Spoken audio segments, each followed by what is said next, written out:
In this video, I'll be walking through the expectations for the Week 2 lab and giving some tips and pointers. But first, I want to talk about just some general tips for the course. Make sure for each week you're taking advantage of the lesson that's presented. I'm going to dive into that a little bit more. But go all the way through that in addition to the reading and the additional resources. So for the lesson, read all the way through it. It has a lot of great information and presents it well, but I really also want to focus and encourage everyone to be using these spreadsheets to work through your homework. And if you have questions or confusions about the spreadsheet, you see me scrolling all the way to the bottom. There's a spreadsheet demonstration here that walks through and shows you how to use that spreadsheet. Essentially, it will allow you to just put the inputs into Excel and it'll give you the mathematical answers back. So you're more focused then on understanding the inputs and outputs, and you don't have to worry about doing the computations and calculations on your own. You can let the spreadsheet do most of those for you. So I want to spend the rest of the video talking about the lab here.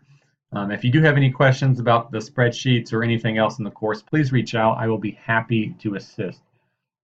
So the lab overview, read through that, and it tells you how you're going to be graded here. So make sure you understand that, the breakdown. And then I'm going to start off just by showing a little video demonstration of how to do these beginning steps here to get to the correct database. In case you're unfamiliar with that, you'll want to click on the link provided, and that'll take you to the library. And the instructions tell you that we're looking for the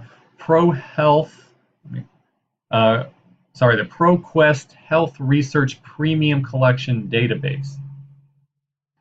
So from the library landing page, we want to go to Databases, All Databases, and if we click on P, because that's what our database starts with, you can see it's down here. It's marked as popular, the ProQuest Health Research Premium Collection, and you would want to click on that to search for your article. And then you're going to want to search for an article and try to find one that is an area of interest to you. It makes the assignment more fun if you're actually interested in the material. You'll want to include the words frequency distribution because we want to for sure find an article that contains a frequency distribution in it. You're going to need that for this assignment.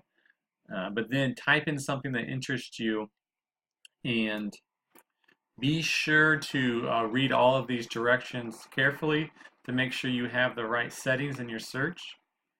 You'll want to be on the Advanced Search tab and click Full Text, click the Peer Reviewed, and also make sure you selected 12 months. And then additionally, off to the bottom right, there is a language selector, and you'll want to click to select in English and then search. Now, it may take a while to find an article that actually contains a frequency distribution, so take your time and look through them to find one that has the requirements. What you'll want to do when you click on an article is you can click on the full text PDF, make sure you're on that tab,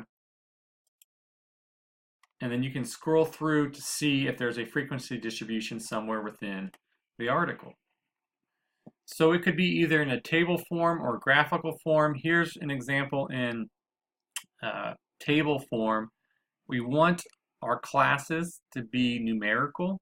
So here across the top, the different classes are listed. And then the frequency, how many people fit into each of those classes, is listed here in the total column. So we have a table that shows the frequency of people for each of those groups, those classes that are listed. Here's an example I found where instead of a table, it's shown graphically. So the different classes are listed across the bottom, and you have the height of the graph is showing the frequency again of the amount of data that falls into each of the separate classes.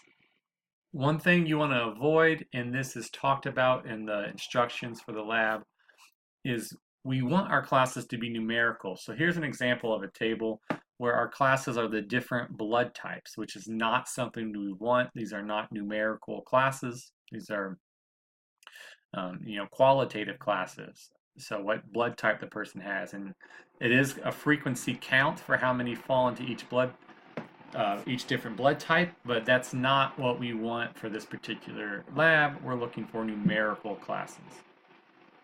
So I just took us through step 4 there, again emphasizing that we need to have numeric classes and that it's okay if the distribution in your article is either in a table form or a graph form. Either one's fine. So once you have your article, then open up a Word document, and you're going to need to answer these 3 questions that you'll be submitting then for your lab. The first one is just about what did you search for, citing your source. Make sure you include everything that's asked here in question 1. Why did you use your specific search term? What were you hoping to find? Why did it interest you? And then include the total number of articles that did come up, and then cite the one that you used.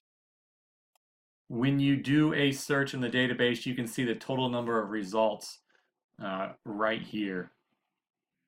And then for part 2, make sure you're answering, again, all parts of the question. First, just talk about what data is being shown in the frequency distribution and why that might be something that's interesting to research and look into. Next, include the size of the classes and note if they are consistent or not. So this example that I showed earlier in the video, the class width here is 3,400 from the lower limit to the upper limit. And it's consistent across every single class. They're all that same width across the board. That's not always the case of what you're going to find in the article. So for your particular example, talk about how wide the classes are and if it's consistent or not. And then to wrap up question 2, based off of the frequency distribution that you found in your article, talk about a conclusion that could be made from that presentation of the data. You can talk about if one class is more prevalent and has a higher frequency than the others, and in terms of your context, what does that mean?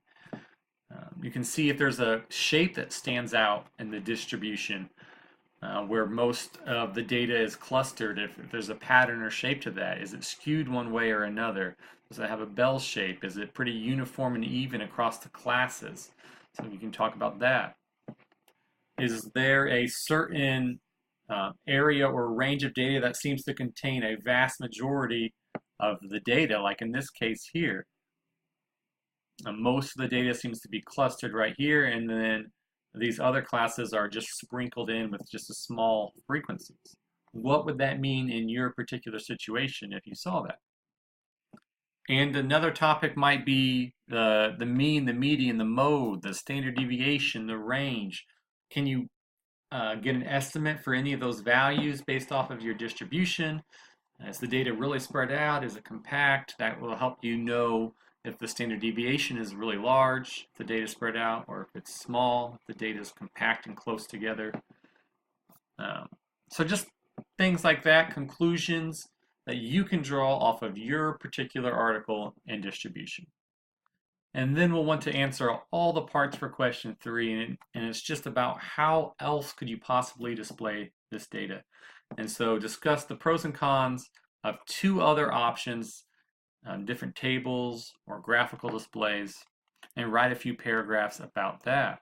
And going back to the week 2 lesson, if you've read through that, it's talked about several other charts and graphs and tables and ways to display data that might be different than what you saw in your particular article. So talk about a few of those that might be a good way to represent the data shown in your article.